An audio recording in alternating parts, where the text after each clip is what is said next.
But do the others, like, is there any like weirdness on the set when you guys kind of walk in? The research, the sharks and the giants of kind of stuff? Yeah, like because you're silent. Like, nobody else is silent. What do you guys? Did the actors treat you differently when they found out?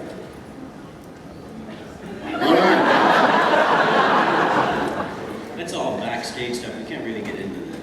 We can't really say what happened. No, they treat us with great respect.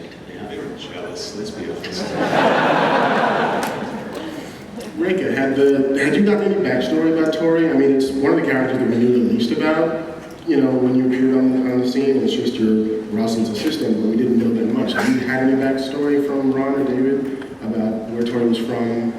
Does she always cry during sex, or is it just one?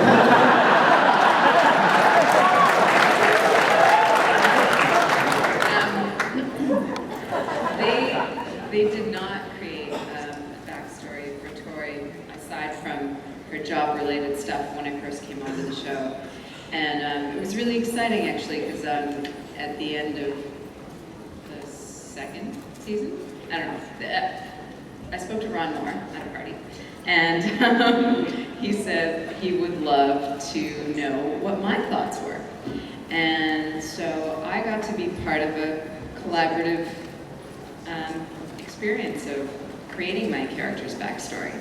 So that was really fun, really exciting. Do about the crying during sex parties. Yeah, what was that about to you? Angeli is responsible for that, Michael Angeli. And apparently there was some person he knew through a person or something. This is apparently a true story. So he wanted me to carry that torch for whoever that person was, I suppose. You didn't cry when you were with Anders, did you? Hell no.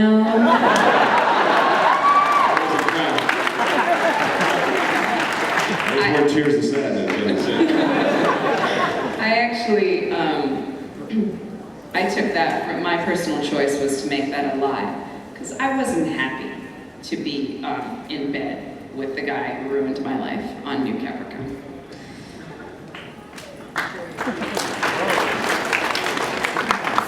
Does the fact that you guys are now officially playing Cylons, does that change how you fall on were the Cylons justified in their attack on humanity question? Like, that's always been one of the pivotal questions of the show, and does now that you're on a very clear side of that question change how you feel about it?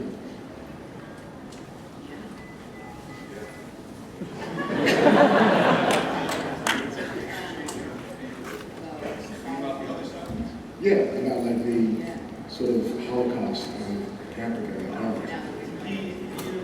Hearing that Colonel Ty is a Cylon, it doesn't you don't automatically go, oh, I'm a Cylon, and here we go. For me, it is like,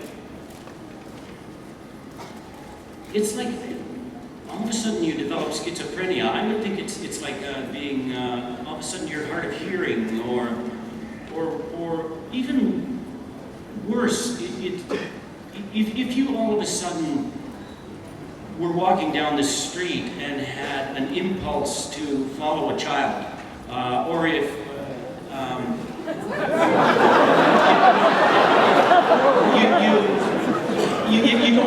you don't all of a sudden a switch doesn't go off in your head and you go, oh yeah, I'm a Cylon.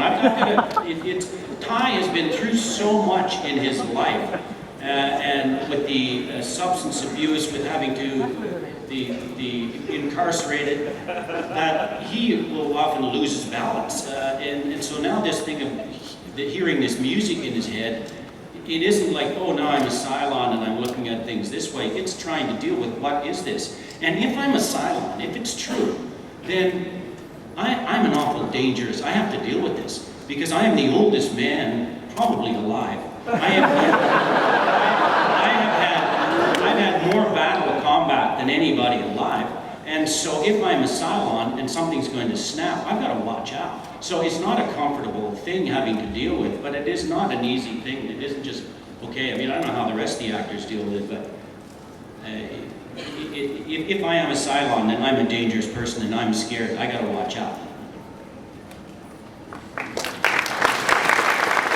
There was a little flash or something in the previews for the next episode where it looks like maybe we saw Ellen tie back. Yeah, can you speak at all to that? I'm not sure because I didn't see the promo for that, but an interesting thing is on Battlestar Galactica, if you read a script where you're, say for example, if you're shot, you don't really have to worry about it because there's flashbacks and it could be a dream. I think it was the beginning of this season opener where I take the gun up and shoot Adama in the head.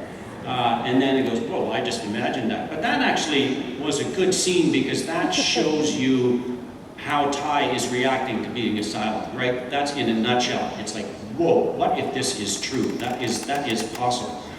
But, you know, if there was an indication that Ellen is coming back, I haven't stopped thinking about Ellen since I had to take her life. And so, who knows what happens. Yeah, well played. So, Trucco. Yes. What is it about Starbuck that keeps you coming back? Like, she's not. It's the sex, right? It's totally the sex. Because she's not nice to you at all. Yeah, I have a thing for angry sex. I meant Andrew. Well, you know, Marc, it's a survival instinct, really, isn't it? Because you know, think about this. I probably hooked up with one of the most powerful women left. I mean, there's only like 40-some-odd thousand is left, so I'm kind of hedging my bet. If I'm going to hook up with somebody, you know, there's not a lot of options out there. She treats me like shit, but I mean, my survival instinct, you know, Anders' need and to continue living is probably best secured being in the company of Starbuck and the Galactica. So, you know, there is an aspect to that. There's a survival instinct. I mean, yes, there's a love and there's a loyalty, but the relationship has definitely been tumultuous, to say the least. And now we've added this layer, this newfound layer, and I think in the beginning of this season, I think what we saw in the first couple of episodes was Anders' need to relate, you know, looking for a kindred spirit. There was a certain amount of hope in that scene.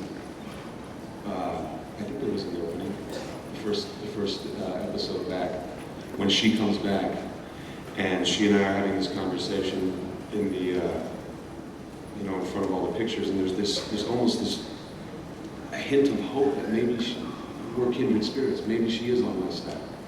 Maybe we're the same. And it's like Anders has this secret that he desperately wants to tell her, in hopes that she already knows it. But if he reveals it and she doesn't know it, I'm dead. And she made that pretty clear. So It's a healthy relationship. yeah. So I think there's a certain attraction in the volatility of this relationship. I know the writers have long earned your trust and confidence, but Galactica can be a very politically charged show. Have you ever got the script and thought maybe that's a little too on the nose? Like, have you looked at stuff, maybe the occupation, maybe, you know, the vigilante justice, like, has any of it sort of given you a moment's pause? Yeah. Happy with the fact that it is very on the nose. I think it's a brave series. And,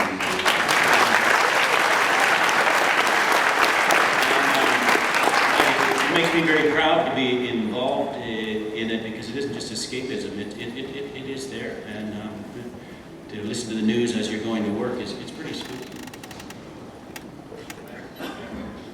Am I allowed to talk?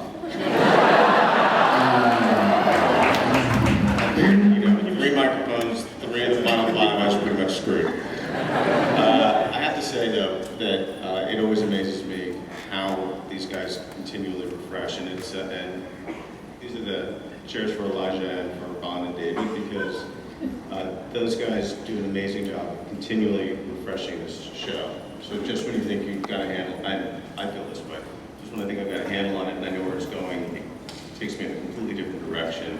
And Tori kills Callie, and you're like, what the hell just happened?